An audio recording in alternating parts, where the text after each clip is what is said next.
So podcasting is not easy. There's so much that goes into it. And the first thing that we would recommend outsourcing would be your podcast editing. And in this episode, I'm going to give you 6 tips for hiring a podcast editor, and we're starting right now.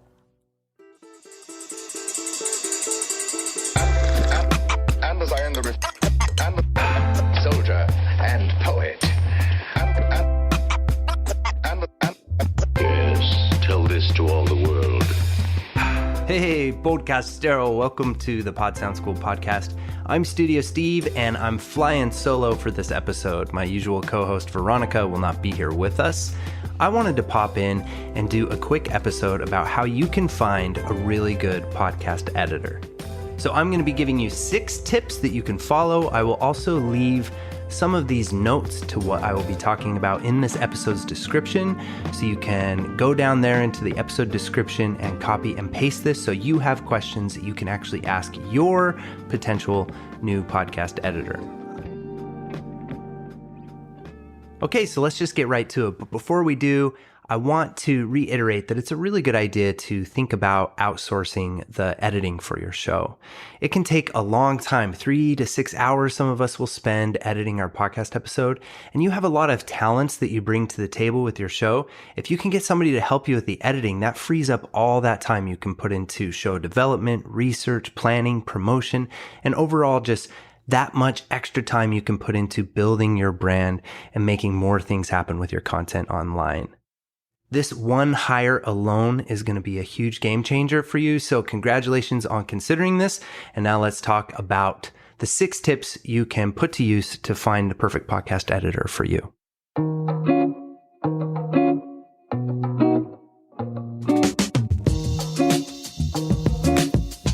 Okay, tip number 1. Check your recording quality. So this is just a good place to start. Maybe you've heard the expression garbage in or garbage out, or my favorite expression, you can polish a turd, but it's still just a piece of shit. The best audio wizard in the world is not really going to be able to do much with an audio file that sounds like garbage. So we just want to check to make sure that we're recording in a nice, clean, good sounding room, that we're using good microphone technique, and that we've done a little research as far as how to improve the overall sound quality of our recordings.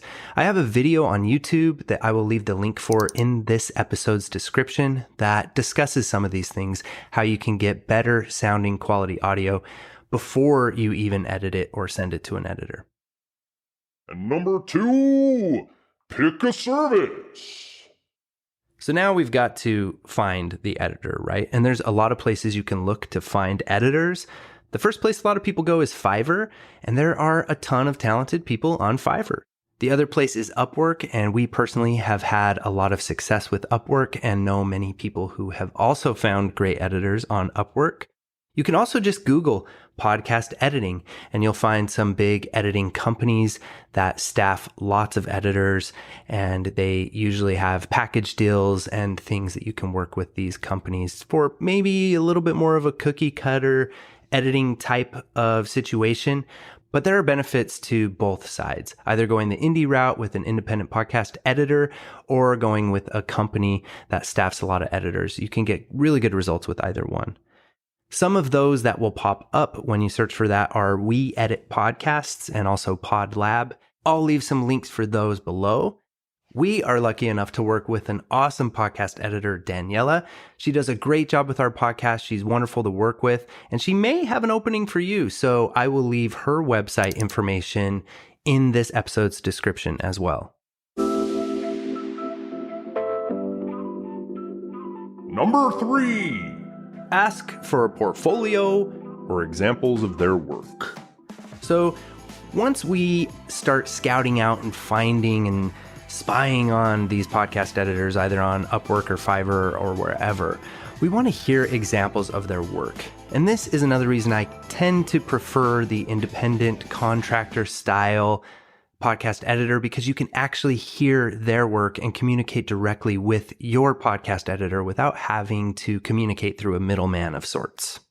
So before we even get into a conversation with them about their rates or setting up a call or anything like that, we should first ask, if we can hear an example of their work. This one thing alone will really help us to fish through the editors that we don't like. We want to hear work that we just already say, oh, that sounds really good. And then that's a safe place to proceed. And also brings us to Number 4. and that's to schedule a video call. I really like to do this, and I would really advise to do this because it's a good opportunity when you get somebody on the video call to vibe them out, to see if your personalities are a match. Is this someone you feel like you could communicate with? What happens if they send you a mix that you don't like? Do they have the type of personality, and do you kind of vibe with them in a way that you could say, hey, I don't like that. Could you replace it for me? And is it just overall, do you get a good vibe from the person? Then once you're on that video call, it's a perfect opportunity to negotiate your rate, to find out how much they charge, to let them know what your budget is, and to also talk about the specifics of your production. So when you're talking about the specifics of your production, you want to let them know in that phone call if you want music put in, if you'd like to have sound effects, if you want all of the filler words, the ums and the uhs and things like that removed. And just if you have a vision for how you'd like your podcast to sound, the more specific you could be, the more accurate of a quote they can give you about their prices and what they charge for their editing services. And then in that call, that's going to move on to my favorite one of these, and that's Number 5. Number 5.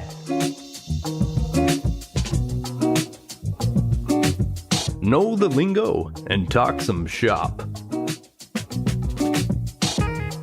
So this one's important for me, and I am an audio engineer. I'm an audio guy.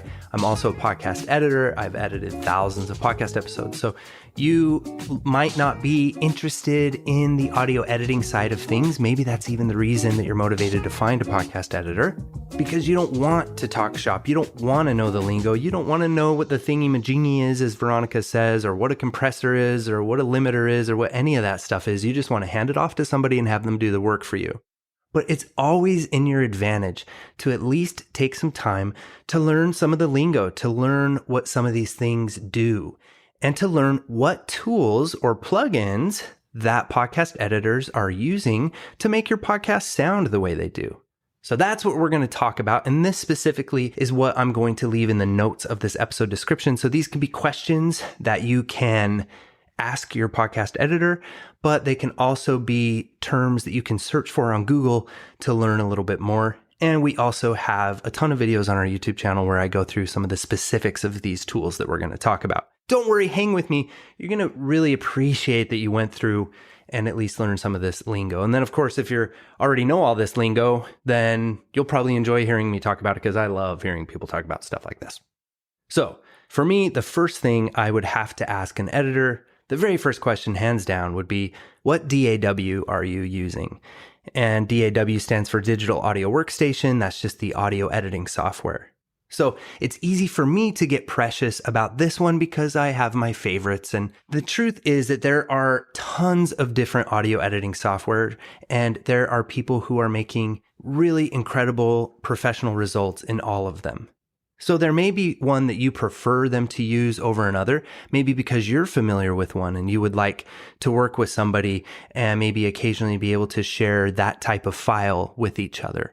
But I'll just break down some of the more common ones and the ones I would prefer to hear my podcast editor uses. And those would be the professional solutions. The first would be Pro Tools, then Adobe Audition.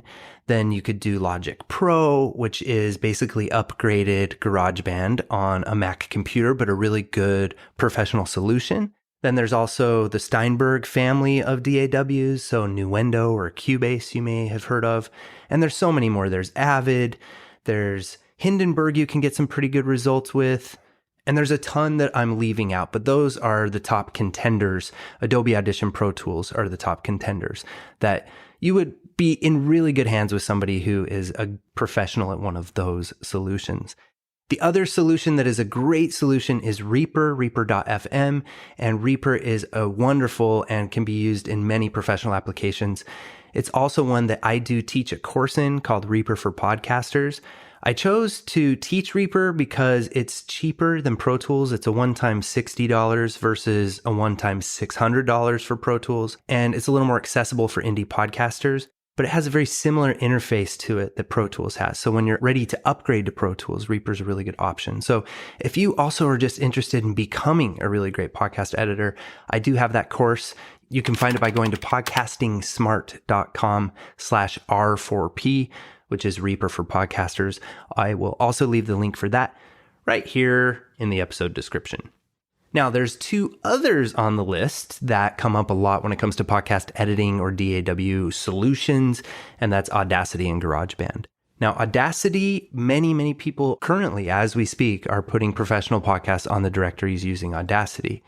Audacity is a free solution on both PC and Mac, and for me, it might raise a few red flags when I'm interviewing a podcast editor. So I would just ask them, why do you choose to use Audacity? And just kind of take that conversation a few more places, because I would be concerned that my podcast editor would be willing to invest in more professional solutions than Audacity so that they can save more time and then also just have a better experience altogether.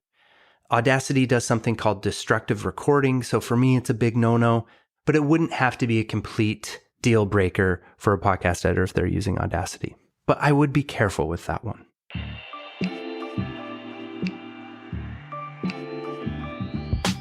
Okay, and then the second question I would have to ask is, what noise reduction solution or plugins or software do you use? And some of the common ones for that would be the iZotope company, and iZotope has, I believe the most recent one is RX9. I'm still using the RX7 myself, and I get really good results from it. And that is kind of what they use in film production and professional audio production. It's a pretty expensive pack of plugins, so it's really great if you hear that they're using the RX or the iZotope solution. And then another really great one that's popped up recently in my radar is the NS1. N as in Nancy, and that's a Waves plugin. It's a really cool noise reduction plugin, and it just does a great job and sounds really seamless, and it combines a D-reverb and a D-noise and a noise gate and a D-hum and buzz and all this stuff all into one simple knob that you just press. Again, here, there's so many different things they can use for noise reduction. They can also try to get noise cancellation from capturing the room tone from your recordings, and that could be a conversation you have as well. But it's important that you kind of understand and you can talk to the shop about this a little bit, because noise reduction is huge. It's very common for us podcasters to be using dynamic microphones that are really gain hungry, and we usually always have a little preamp noise in there, or a little audio interface buzz, or a little USB microphone buzz, or our computer's running in the background because we're recording right next to our computer with our USB microphone. All of those buzzes, or that slight hum of our AC unit that we just can't get rid of, that's also being captured subtly in the recording. That's where noise reduction comes in. And there's some really impressive software out there, and you want to make sure that your podcast editor uses it, knows how it works, and can talk shop with you about that. And then the next thing on the list is a favorite passion of mine, and it's compression. Compression is the most used tool in audio production. I love compression, and simply put, what it does is it makes what's louder quieter, and it makes what's quieter louder. It squeezes your audio together in a more manageable piece that can be delivered and broadcasted more professionally. It sounds juicy and warm and fat and all those delicious adjectives you could put to it. Different compressors have different qualities that they will give to the signal that's being ran through the compressor. So there's not really one compressor that a podcast editor ought to be using, but it's worth asking them what compressor they use, taking note of it, and then Googling it after, and just kind of vibe for yourself if you think that's a cool compressor. And you really don't have to spend too long talking about these things, but you just want to make sure that they can talk about these things. And it sounds like they actually do know what they're talking about, and that they do have a background in audio production. So then the next thing I would say is, do you use a lot of EQ, or what EQ? How do you like to EQ your podcast voices? And maybe you don't really know what EQ is, or maybe it hurts and you just want to stop listening to this episode right off the bat, but hang with me. EQ is just equalization, and it really has to do with the color of our voices and the frequencies of our voices. It is measured in hertz, and it goes all the way from 20 hertz up to 20,000 hertz, or 20 kilohertz or kilohertz. And along that whole range of our human hearing, there's the low frequencies, the mid frequencies, and the high frequencies.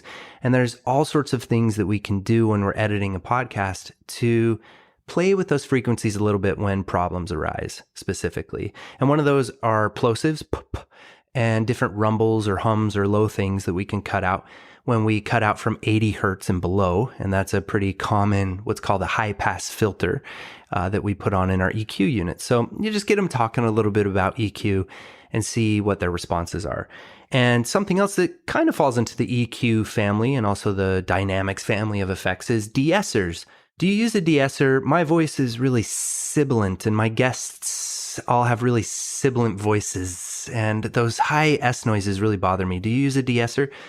If you don't know what a de-esser is, maybe you do now, it subdues the harsh S noises. So those are just all sort of common plugins that podcast editors are going to be using a lot. Noise reduction, compression, EQ, de-essers, and then also noise gates. It goes into the noise reduction, trying to eliminate noise. And then the last one would be mastering. You could ask them about what limiter do you use? What mastering effects do you use? But other than that, enough of that conversation will let you know if they're really an audio professional, if you feel good moving forward with them. And then that is enough for you to Move on to number 6. The sixth and final tip of this riveting and amazing episode is test the waters. Try them out. Here it's a good idea to have some podcast episodes already in the bag that you can, when you're shopping for a podcast editor, you can have them try out. It's not even a bad idea to audition a couple different podcast editors at the same time. So have a small handful of episodes ready for them to test out, and just say to them in that same video interview that you're having to start with, say, well, let's try it out. Your rate sounds really great. I listened to what you did. It sounds really good. What's your turnaround time? Find out what their turnaround time is, and then give them access to a Google Drive or a way to share your file with them, and just see how that whole communication goes, and see if they honor their turnaround time. And when you get the audio file back from them, does it sound really good? Does it meet your expectations? And if it does, try out a few more episodes of that editor, and eventually you're going to have a wonderful and amazing relationship, and you'll be so happy you did this. But a final word of warning there: if things aren't working out, or if you aren't completely impressed by what you hear, the very first file you get back from them, that is a great time to really communicate a lot and to say, I didn't like this, or to find something that you can ask for a revision for.